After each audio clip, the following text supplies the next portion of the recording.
Alhamdulillah Rabbil Alamin. Nahmaduhu wa nasta'inuhu wa nastaghfiruhu wa nastahdihi. Na'udzu billahi min shururi anfusina wa min sayyiati a'malina. May yahdihillahu fala mudilla lahu wa may yudlilhu fala hadiya lahu. Asyhadu an la ilaha illallah wahdahu la syarika lahu wa asyhadu anna Muhammadan 'abduhu wa rasuluh. Allahumma shalli wa sallim ala Muhammad wa ala alihi wa ashabihi wa barik wa sallim. Allahumma rabbana zidna ilma warzuqna fahma wanfa'na bis-salihin. Allahumma rabbana la ilma lana illa ma 'allamtana innaka antal alimul hakim. Allahumma rabbana 'allimna ma lam na'lam innaka anta 'allamul ghuyub. Allahumma rabbana 'allimna ma yanfa'una wanfa'na bima 'allamtana. Allahumma rabbana faqihna fid din wa 'allimna ta'wil innaka 'ala kulli syai'in qadir. Allahumma rabbana ij'al 'amalana khalisatan liwajhikal karim waj'alna min 'ibadikal mukhlisin. Sallallahu ala Muhammadin nabiyil ummi wa ala alihi wa sahbihi wa baraka wa sallam. Para hadirin jamaah maghrib yang berbahagia, puji syukur kepada Allah Subhanahu wa taala atas segala nikmat dan karunia-Nya. Selawat dan salam kepada Rasulullah sallallahu alaihi wasallam, kepada seluruh keluarganya, juga kepada seluruh sahabat-sahabatnya sekalian. Para hadirin, sebelumnya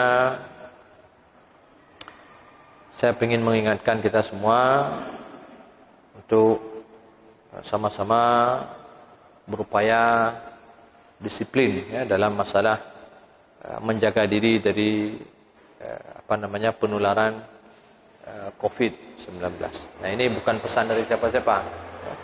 Ini pesan dari diri saya sendiri. Jadi apapun, bagaimanapun, ya, ini terserah nanti tentang kontroversi ya, karena sampai sekarang masih ada yang tidak percaya tentang persoalan COVID, atau mungkin ada yang mengatakan pemerintah begini begitu, yang terserah lah. Jadi yang jelas hari ini para hadirin kita melihat intensitas orang meninggal itu sangat rapat. Jadi biasanya mungkin kalau biasa hari-hari biasa mungkin sebulan kita sekali mendengarkan pengumuman orang meninggal. Tapi sekarang ini kayaknya orang meninggal itu seminggu itu sampai 2-3 orang ya, yang mampir ke telinga kita, ada yang meninggal. Dan yang meninggal itu rata-rata demam, tipes. Nah, ya, mana-mana aja ya, demam. Saya mengatakan kalau sudah demam itu, kalau ini musimnya, tipes, nyanjihnya, itu sebenarnya COVID.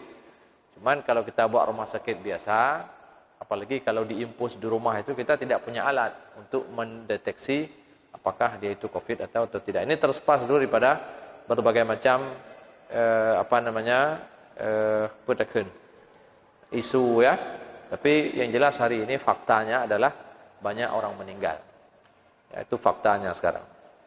Jadi kami di daerah Kamu ya, daerah kami tinggal, di kompleks saya tinggal, kemudian di sebelahnya ini yang meninggal sudah mulai bertubi-tubi. Nah, jadi di tempat kami tinggal itu sudah sangat banyak. Adalah waktu yang sangat berdekatan. Jadi sehingga daerah kami itu kalau dalam pandangan gugus COVID itu sudah jadi klaster. Jadi saya kira ini harus menjadi perhatian kita bersama. Ya. Yang pertama menjaga diri, dan kemudian tentu menjaga orang-orang yang ada di sekitar kita. Jadi apapun para hadirin, ini juga bahagian daripada perintah agama ini. Ya. Jadi bukan hanya persoalan COVID sebenarnya, dalam agamanya persoalan makan bawang putih saja itu ditekankan. Jadinya persoalan makan bawang putih. Jadi bukan masalah influenza, bukan masalah flu, makan bawang putih saja. Jadi saya kira kita juga harus ngeh tentang ini.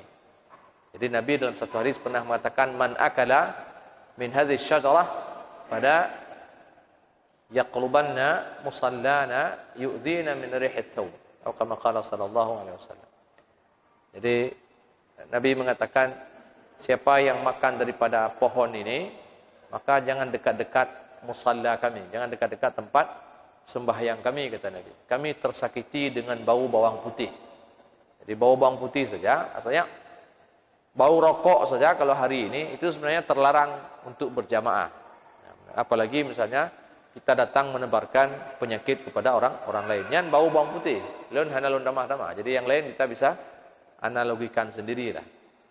Jadi agama kita ini sebenarnya pada satu sisi ini agama parlinti. Ini artinya kita betul-betul memang dianjurkan untuk menjaga kebersihan, ya, menjaga higienis, ya, menjaga kesehatan. Ininya agama adanya. Jadi saya kira ini penting, ya. Dan ini juga sesungguhnya bahagian daripada bentuk tawakal kita kepada Allah Subhanahu wa taala. Jadi ini bukan berani-beranian. Jadi bukan ketika kita mengatakan begini, takut, pengecut, kenyang persoalan je. Ya, bukan itu persoalannya, tapi ini persoalan tawakal para hadirin. Jadi tawakal itu ittikhadul asbab, kata para ulama. Itu salah satu rukun besar dalam bab tawakal. Jadi tawakal ini bukan menyerahkan segalanya kepada Allah, tapi tawakal ini adalah berusaha dan menyerahkan urusan kita kepada Allah Subhanahu wa taala. Jadi ada usaha. Dan Nabi dalam satu hadisnya mengatakan, "Lau annakum tatawakkaluna 'ala Allah haqqa tawakkulihi la razaqakumullah kama ruziqat tayr." Jadi Nabi mengatakan sekiranya kalian betul-betul bertawakal kepada Allah sebenar-benar tawakal, maka sungguh kalian akan mendapatkan rezeki jadi Allah akan merezekikan kalian seperti rezekinya seekor burung. Jadi burung ini kata Nabi, dia keluar di pagi hari dalam keadaan perut lapar, dan dia pulang dalam keadaan perut kenyang. Jadi artinya Nabi mencontohkan seekor burung yang betul-betul maksimal dalam bekerja.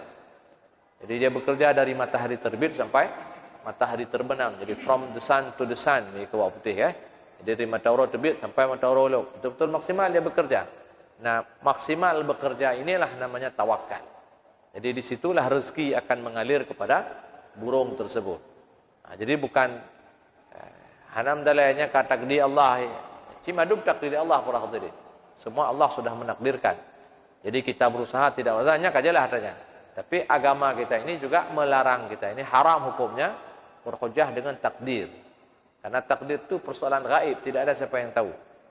Jadi maka kita ini disuruh melakukan hal-hal yang realistis. Apa itu? Ya usaha. Nah, usaha yang kita bisa lakukan sekarang untuk kemudian kita bisa hidup normal seperti biasa, ya usahanya konsisten menggunakan masker, kemudian konsisten cuci tangan, dan sejenisnya. Saya kira ini hal yang paling sederhana yang kita bisa lakukan pada hari-hari ini untuk kemudian kita bisa mengantisipasi dan menjauhkan diri kita daripada penyakit ini. Jadi, kan mesin perhati masjid tanyonyo. Saya kira bukan hanya malam, di siang hari kita juga sudah melihat bagaimana jamaah ini mulai berkurang, kan? Nah, jadi kanit urang jauh masjid. Ini bukan orang yang kena Covid hana. Jadi Covid ini para hadirin itu memberi dampak yang anak tubah mana. Mungkin mak aja tengah sembahyangnya. Jadi tolong kalian Bu Isra. Kadang kaki tebit anak boleh. Kaki tebit nanti. Jadi dulu di zaman Nabi itu pernah satu ketika perempuan di belakang anaknya menangis. Jadi Nabi itu mempercepat sembahyang. Nabi mengatakan, saya sayang sama ibu itu. Nah, jadi tanya juga harus hati-hati dengan anaknya, kan? Itu biasalah orang mungkin musafir pak terus kan. Banyak dengan sembahyang klik. Sudah. Jadi saya kembali ingin mengingatkan ini dampak, gitu kan? Jadi yang datang kemari, yang tidak datang itu sebenarnya bukan orang yang kena Covid, bukan. Tapi inilah dampak daripada pandemi ini. Ini dampak aja. Jadi ini penyakit sebenarnya kalau kita mau jujur, sebenarnya tidak begitu problem dengan penyakit. Tapi ini persoalan psikologis lain yang menyertai penyakit. Jadi penyakit ini nyakeun urang Betawi kadung dibesarkan. Jadi sudah terlanjur dibombastiskan. Jadi terlalu dibesar-besarkan gitu kan. Nah, sehingga dia sudah jadi stigma, kamu melekat di sini. Bahwa penyakit ini besar. Kan? Walaupun kalau kita kan melihat fakta bahwa banyak orang yang terkena penyakit ini penderitaan yang dia alami itu tidak begitu buruk, kebanyakannya gitu ya, 70%. Kemudian dia sembuh gitu.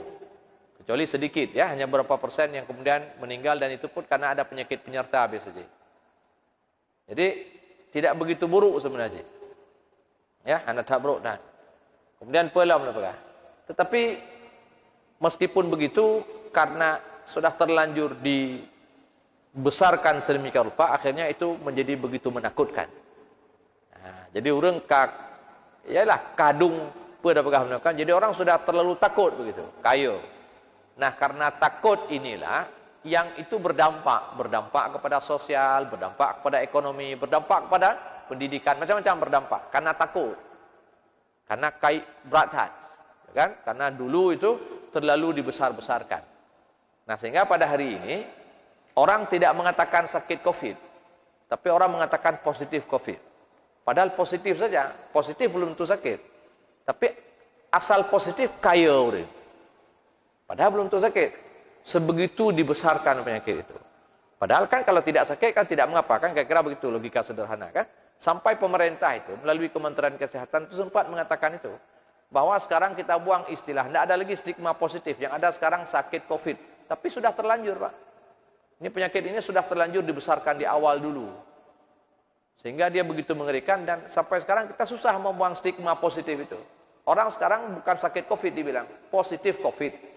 Orang tanya itu, Pak, kenapa? Positif atau tidak? Tidak ada orang tanya sakit COVID. Orang tanya positif COVID. Kalau flu, itu dibilang sakit flu. Kalau demam, dibilang sakit demam. Tapi ini orang bilang positif COVID. Kayak HIV AIDS. Positif HIV AIDS. Orang tidak bilang sakit HIV AIDS. Jarang. Positif. Tidak pegang sakit, hanya dia boleh. Kakak terlanjur, kakak kelewat hat. Nah, jadi intinya kena pegang dampak ini tadi. Jadi dampaknya tidak sederhana. Nah, salah satu dampaknya ya begini. Akhirnya jamaah pada kosong. Padahal orang-orang ini bukannya sakit. Tidak, mereka sehat-sehat. Tapi karena persoalan takut. Urung jut jauh masjid. Kenapa takut ke masjid? Karena beritanya memang sudah luar biasa. Sekarang di luar semuanya sudah semakin banyak orang yang terpapar ya. Tiap hari terus bertambah. Orang yang meninggal juga terus bertambah. Banyak sekali. Dan di Aceh termasuk tanya selalu masuk dalam ring 15 besar lah paling tidak se-Indonesia. Kalau tidak kita katakan masuk dalam 10 besar. Nah, jadi terlalu berani barangkali tidak tahulah ya. Intinya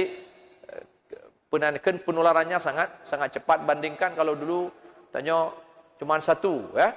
Sampai sempat waktu itu juru bicara gugus COVID pemerintah pusat itu mengatakan contohlah Aceh. Yang kamalai itu orangnya. Anak pencontoh liur Aceh orangnya. Ya. Yang kemudian sebenarnya liur Aceh. Jamun kalau itu mah COVID-nya rupanya haji matang en Medan. Hanya katro. Hanya contoh lah Aceh orangnya.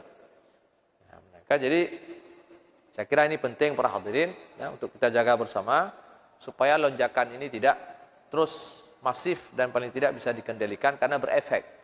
Ya, berefek. Jadi sekarang saya ada beberapa majelis pengajian yang saya tangani, itu jamaahnya sudah mulai kasak kusuk. Ustaz, dah pelibur ke pengajian. Ya kan? Berdampak itu. Orang kamlai laki bekli temebut. Kita sekarang buka puasa bersama sudah ditiadakan. Itu dampak itu. Yang harus dicari. Dan itu pahala tanya kagak ada orang yang sumbang itu enggak ada pahala. Harusnya hari ini nak pahala sumbang Senin. Kamis besok ada pahala yang sumbang kahana le. Itu dampak. Yang dampak yang paling nyata ini kalian. Seharusnya safnya banyak. Nabi mengatakan masjid yang paling banyak, yang paling bagus itu jamaah itu masjid yang paling ramai jamaahnya. Jamaah dia akan mulai sedikit, siang sedikit, malam sedikit, malam sedikit. Pahala dia kau buat. Karena mengapa? Karena di sana ada banyak orang yang tidak datang, alasannya takut. Yo, hana gejak. Nah, begitu. Jadi hana gejak ni. Padahal sederhana dia. Kalau sekiranya kita disiplin, tanya pakai masker, disiplin aja. Makanya saya juga mengatakan kepada para jamaah, uronyo, dan tidak menjid belin pakai pun masker kain. Pakailah masker yang seperti ini.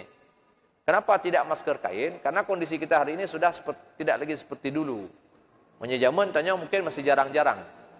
Hari ini sudah di mana-mana itu orang COVID. Nah, di mana-mana sudah. Ya, jadi pakailah masker ini karena ini kan secara medis usaha manusia begitu kan. Ini daya perlindungannya lebih kuat dibandingkan dengan masker kain setebal apapun masker kain. Karena masker kainnya memang dipegat untuk antibakteri, ini antivirus memang. Ya, supaya orang tidak terpapar penyakit. Yang masker kainnya hanya 3 aja. Perlindungannya itu paling kuat 30%. Kalau ini bisa sampai 90%. Hai madum tak puas, Allah Subhanahu wa taala. Tapi lagi-lagi ini kita katakan usaha manusia. Dan ini agama yang diajarkan oleh Nabi. Jadi Nabi-nya juga usaha katanya. Walaupun sebenarnya Nabi bisa berdoa kan. Tapi Nabi dalam peperangan katanya yang usaha ile. Hujung baru gum doa.